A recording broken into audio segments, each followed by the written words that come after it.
Mount and Blade 2 Bannerlord has been in early access for just over a month now. The release went very well from a numbers perspective. The all-time player peak on Steam as of this video stands at 248,000 concurrent players. Reviews were also good, as the game is well into the very positive user rating at around 87%. However, I think it's fair to say that the game did not release in the condition that many core fans expected after 8 years of development. There were a multitude of game-breaking bugs, and most of the game's campaign elements were either horribly unbalanced or just straight up not working. The worst of the bugs were squashed very quickly by Tailworlds. I unfortunately fell victim to the save corruption bug, but this was patched within a day or two. The missing features, on the other hand, were not such an easy fix. What we were left with was basically a HD remaster of Mount and Blade Warband. For many people this is fine. That is why user reception has been so positive. I've been in love with Mount and Blade ever since I first played Warband back in 2011, and Warband is an excellent game. Bannerlord, as it is right now, is a very fun game, but it's not the game I personally expected. I wanted something more from Bannerlord, and was especially excited for the game's dynasty system that had been detailed in the dev blogs. As it turns out, almost nothing of that system is actually working. AI lords don't marry, they don't die of old age, the execution feature is player only, the player can't die, etc. Like Warband, Bannerlord's game world is currently static.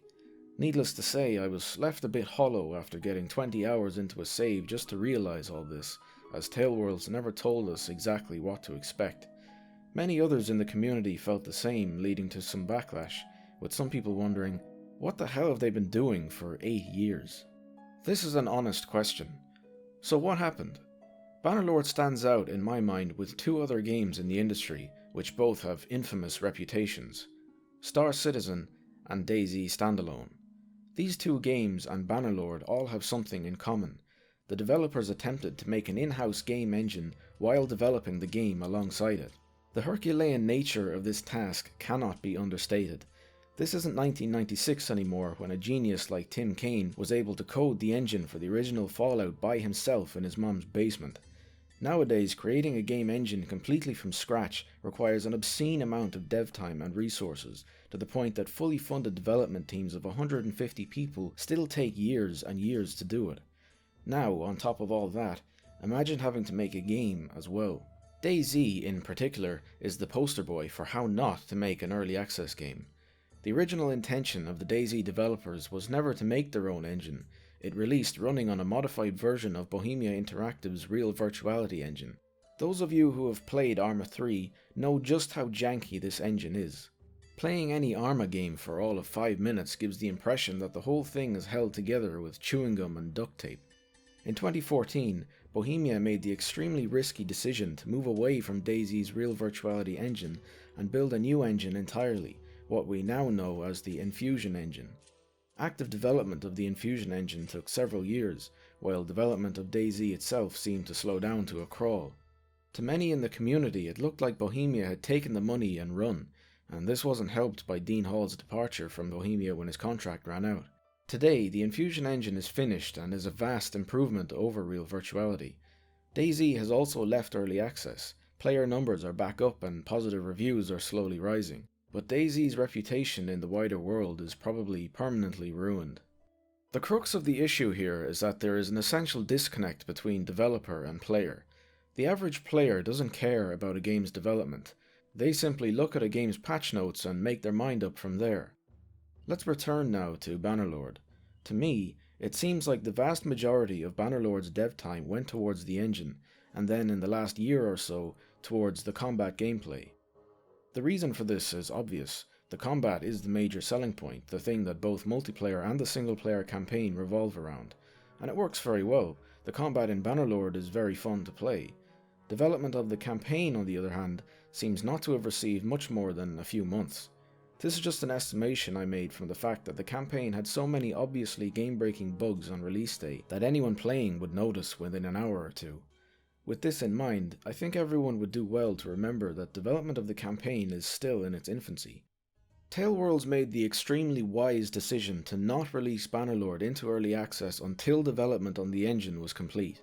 This means that most likely they will not have to deal with the accusations of abandonment that DayZ and Star Citizen have had to deal with. However, the game that they have is extremely bare bones. Almost nothing in the campaign works or is balanced properly. Multiplayer in Mount & Blade has always been niche. For most people, the campaign is the meat and potatoes, which is why for the vast majority the state of the campaign will be representative of the state of the game.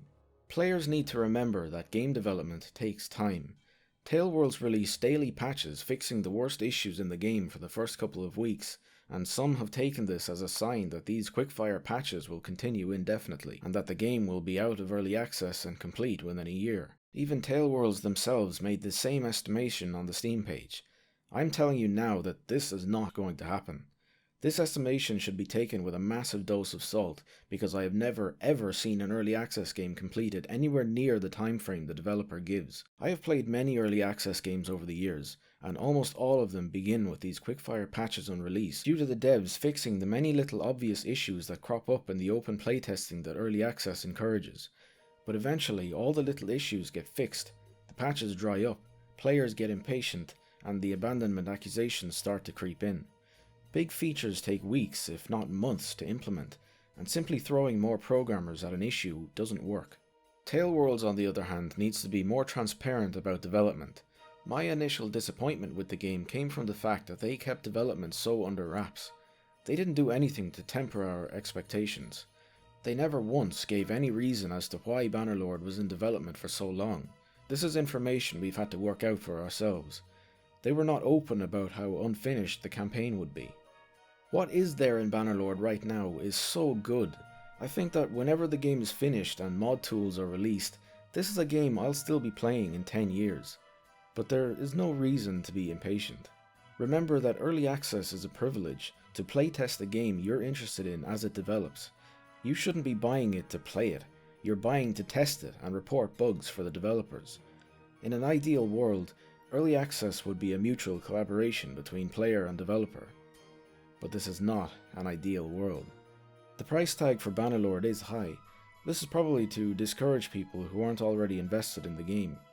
But after waiting on the edge of my seat for this game for almost a decade, I would have paid twice that.